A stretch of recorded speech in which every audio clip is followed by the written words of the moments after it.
Bonjour!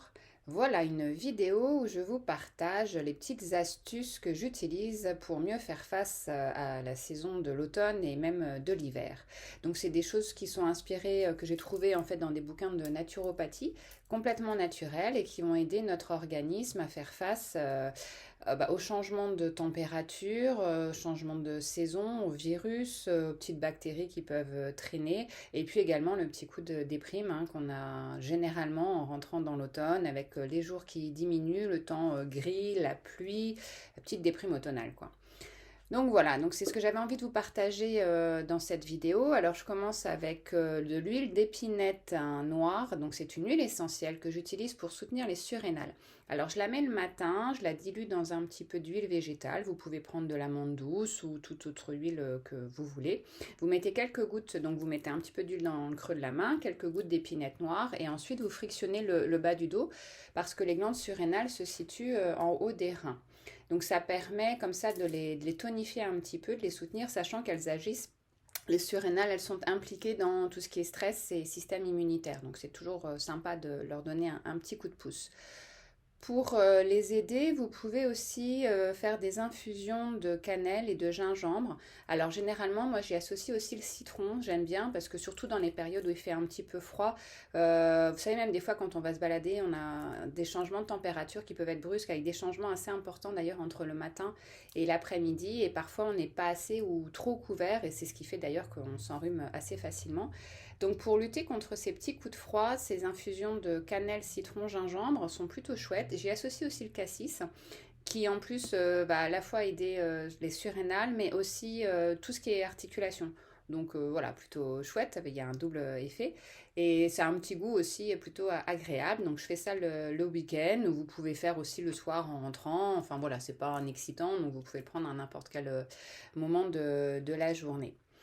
Après, pour aider la thyroïde, je fais une petite cure pendant une dizaine de jours d'un porridge d'avoine. Alors en fait, c'est tout simple, c'est au petit déjeuner. Des flocons d'avoine que je vais faire chauffer dans du lait d'avoine. Comme ça, ils vont bien s'imbiber, se gorger. Ça va faire un peu comme une bouillie, on va dire. Et je mets un peu de miel. Et voilà, ça c'est mon petit déj je fais ça pendant une dizaine de jours et ça permet comme ça d'aider la thyroïde, sachant que c'est le chef d'orchestre des petites glandes de notre organisme. Donc c'est elle qui va gérer tout ce qui se passe à l'intérieur, qui va voir, voilà, gérer les tensions, pression artérielle, enfin voilà, plein de choses. Donc le petit porridge d'avoine pour lui donner un petit coup de main, c'est sympa. Ensuite, ah oui, alors il y a le côté aussi poterne, quand on rentre dans cette saison, l'été, on a pris des belles couleurs, plutôt sympa, et puis au fur et à mesure qu'on arrive dans l'automne, on n'a plus de bronzage, on n'a plus de couleur, on a une peau terne. Alors pour redonner un petit peu de vigueur, les masques avec de l'argile verte, c'est assez chouette, c'est très facile à faire, il vous faut de la poudre d'argile que vous diluez dans un petit peu d'eau.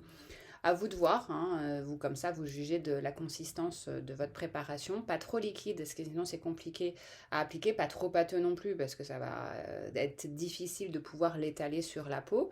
Donc vous étalez partout sur votre visage, bien sûr en faisant bien attention au niveau des yeux, laissez un large contour sans mettre d'argile. Et puis vous attendez que ça sèche. Et une fois que c'est sec, vous rincez à l'eau.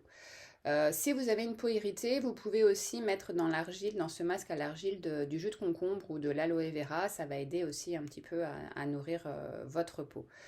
Et puis, vous pouvez aussi nourrir la peau de l'intérieur. C'est toujours la peau, c'est le dernier organe qui va montrer en fait finalement notre état de santé.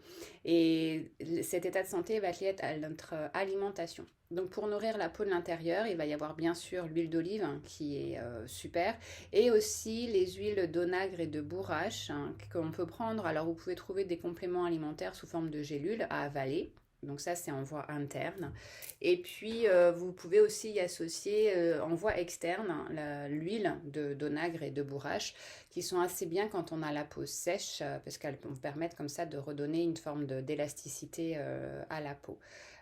Voilà, vous pouvez vous faire une petite préparation le matin, un petit mélange d'huile d'onagre et de bourrache que vous passez sur votre peau. Et sinon, voilà, un complément interne aussi pour nourrir la peau de l'intérieur.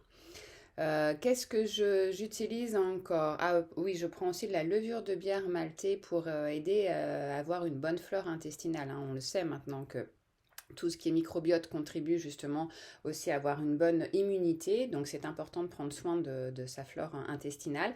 Donc avec de la levure de bière maltée, vous pouvez saupoudrer comme ça sur tous vos plats, hein, que ce soit salade, plat avec des légumes, de la viande, voilà. Ça peut donner un léger petit goût, mais ça ne va pas transformer le goût de votre plat. Donc à chaque repas, vous pouvez, c'est pareil, mettre un petit peu de levure de bière, faire une petite cure, comme ça va aider votre flore intestinale. Ensuite, pour le sommeil, alors moi j'aime bien le soir me faire une petite infusion avec un mélange de fleurs d'oranger et de passiflore. C'est rigolo de se préparer soi-même sa petite infusion, de doser avec les plantes qu'on aime bien avoir. Moi, j'avoue que ces deux-là, quand on rentre dans l'automne, j'aime bien parce qu'en plus la fleur d'oranger c'est assez doux, c'est un côté un peu cocooning, et donc je fais ça le soir. Alors, si vous souhaitez le faire, en tout cas faire vos propres infusions, je vous invite vraiment à acheter des plantes en vrac, non pas les petites infusettes toutes faites. Alors c'est vrai que c'est un côté hyper pratique. Mais quand vous regardez à l'intérieur, dans les infusettes, c'est très très fin, on dirait même de la poudre. Et généralement, c'est pas de très très bonne qualité. C'est souvent un peu les déchets des plantes qui sont mises à l'intérieur. Donc il vaut mieux prendre les plantes en vrac. D'ailleurs, vous allez voir, c'est pareil pour le thé, hein, que les feuilles sont beaucoup plus grosses, de meilleure qualité. Et comme ça, vous aurez tous les côtés nutritifs de la plante que vous allez perdre avec les non pas nutritifs, pardon, mais les principes actifs de la plante que vous perdez avec les petites infusettes. Donc, vous aurez plus de bénéfices à utiliser des plantes en vrac. Donc voilà, donc pour la petite tisane du soir, moi généralement c'est fleur d'oranger et passiflore. Et puis sinon, en parlant de fleur d'oranger, de côté cocooning, une huile que j'aime bien quand on a des petits moments de déprime, une huile essentielle, c'est petit grain bigarade, voilà, qui va avoir un côté un peu réconfortant, ça a une petite odeur d'orange, citron, de bonbons, enfin c'est assez chouette. Et alors dans ces cas-là, quand j'ai un petit coup de blues, un petit coup de stress, que j'ai envie d'être un petit peu réconfortée, j'en mets toujours en la diluant dans de l'huile végétale.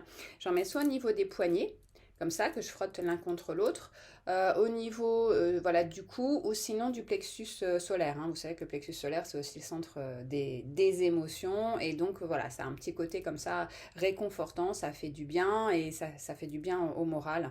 Et l'avantage, c'est que quand on la met comme ça sur la peau, c'est qu'on a à la fois le côté odorant, et en même temps, bien sûr, l'huile essentielle qui va passer donc, dans la peau, donc les effets aussi cutanés, puisqu'elle va pénétrer dans l'organisme.